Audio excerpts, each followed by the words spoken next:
Kebakaran hebat melanda kawasan padat penduduk di Jalan AM Sangaji dan Jalan Al-Jawahir, Kelurahan Baru, Kecamatan Tenggarong, Kutai Kartanegara, Kalimantan Timur. 7 unit rumah habis terbakar dan 2 rumah lainnya ikut terdampak. Kobaran api yang cepat membesar membuat warga panik dan berusaha mengevakuasi barang-barang berharga yang masih sempat diselamatkan. 10 unit armada pemadam dari markas komando dan pos terdekat diterjunkan untuk mengepung titik api dari berbagai arah. Namun proses pemadaman tidak berjalan mudah karena kondisi sungai yang surut membuat pasokan air terbatas, ditambah bangunan yang didominasi material kayu sehingga api cepat menjalar. 7 kepala keluarga terpaksa mengungsi dan pemerintah kelurahan telah membuka posko sementara untuk menampung warga yang terdampak. Meski kerugian ditaksir mencapai miliaran rupiah, tidak ada korban jiwa dalam peristiwa ini. Petugas juga berhasil mencegah api merambat ke permukiman lainnya melalui strategi penyekatan di 2 titik. Blok sana, blok sini gitu kan. Air surut, suplai saya agak macet karena portable saya agak jauh ke makam kan. Biasanya kan berarti ke tengah Pak ya? Iya, ke tengah. Maka tadi sempat orang mengatakan ke sumber air di belakang kan, sungai besar, tapi karena dia surut, kita jauh ke belakang. Anginnya kencang juga dari Pak ya? Angin nggak terlalu, tapi tetap ada ya, tetap ada. Yang jelas banyak bangunan tua, kayu di situ. Memang jam 2 lebih tadi ya, di radio tadi, jam 2 lebih. Proses pemadamannya 2 jam tadi Pak ya? Proses pemadaman 1 jam lebih. Tepatnya di AM Sangaji dan Jalan Al-Jawahir, menyasar 7 rumah dan 2 terdampak. Ya, jadi sini ada 3, 2, 3.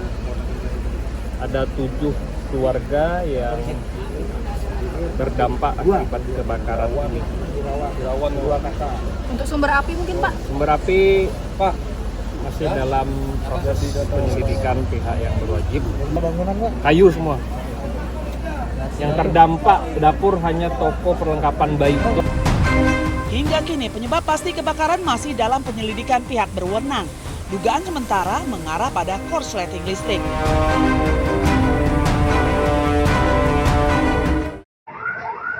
Innalillahi, terjadi kebakaran di daerah Serampu, Polewali. 2 unit rumah terbakar di permukiman warga dekat SPBU di Desa Kuajang, Kecamatan Binuang, Kabupaten Poliwali Mandar, Sulawesi Barat.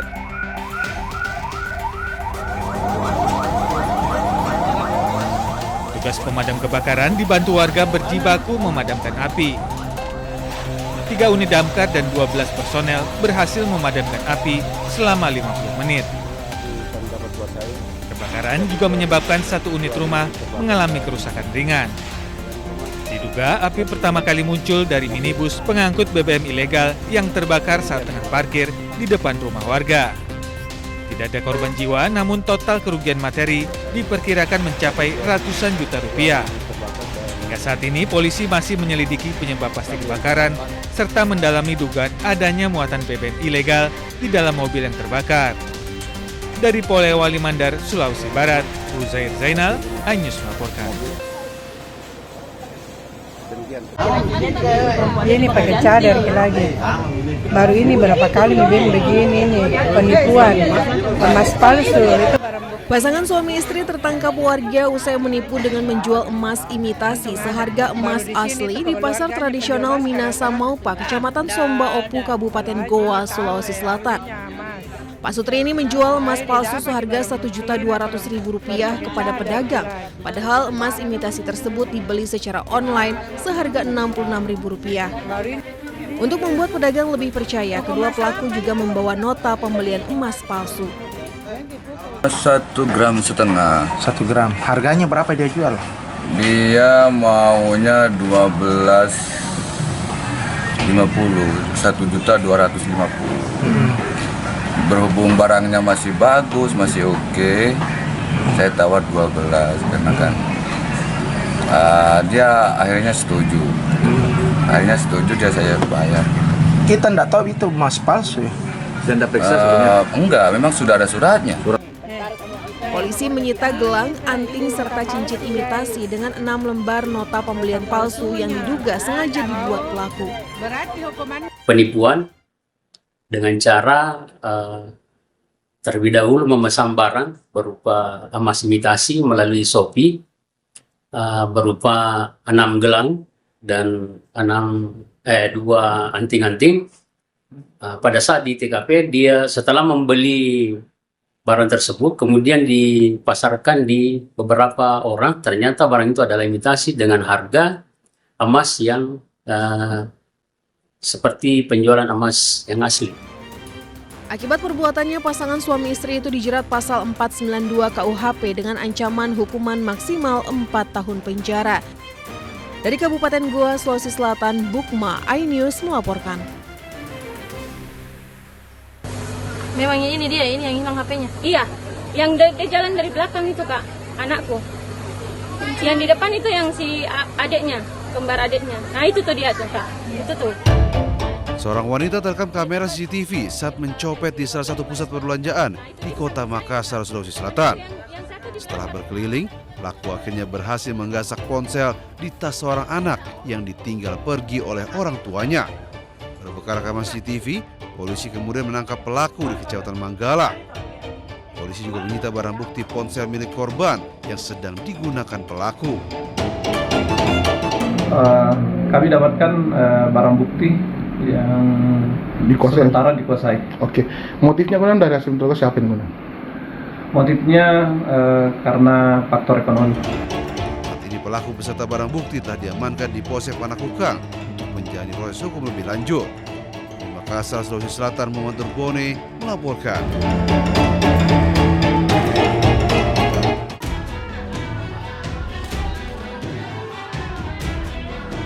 Ex-Jampitsus Febri Adriansyah dan Don Rito telah resmi ditetapkan sebagai tersangka mega korupsi dan pencucian uang. Setelah jadi tersangka, advokat Don Rito langsung dibui di jeruji besi. Namun tidak dengan karibnya Febri Adriansyah. Walaupun penyidik Kejagung telah memeriksa 11 jam dengan 18 pertanyaan, ex-Jampitsus itu masih bisa melenggang bebas. Kuasa hukum Febri berdalih keputusan penyidik tidak menahan kliennya sudah tepat. Alasannya, Febri sudah bersikap sangat kooperatif. Tidak ditahan karena memang Anda sudah melihat sendiri. Anak SD pun mengatakan bahwa itu bukan tindak pidana, belum ada bukti. Kami sudah mengajukan permohonan untuk tetap tidak ditahan. Satu, tadi dengan alasan karena beliau ini begitu ditetapkan tersangka mengundurkan diri. Itu artinya kooperatif. Pakar hukum pidana Abdul Fikar Hajar tampaknya tidak sependapat. Menurut Fikar, sebagai mantan Jampitsus, Febri justru harus ditahan karena berpotensi menghilangkan barang bukti. Nah, menurut saya dengan kedudukan seperti sekarang ini, ya atau mantan Jampitsus, potensi itu ada gitu. Dia setiap hari bergaulnya dengan perkara. Jadi cara apa yang dia gunakan itu pasti dia udah ngerti gitu. Karena itu menurut saya kekhawatiran dua ini sebenarnya menjadi pertimbangan utama untuk melakukan penahanan. Protes juga disampaikan Handika Hanggowongso. Pengacara Don Rito itu menolak kliennya ditahan dengan alasan tidak ada kaitan dengan kasus yang tengah diselidiki. Proses serah terima kami ikuti dengan seksama. Alhamdulillah berjalan lancar.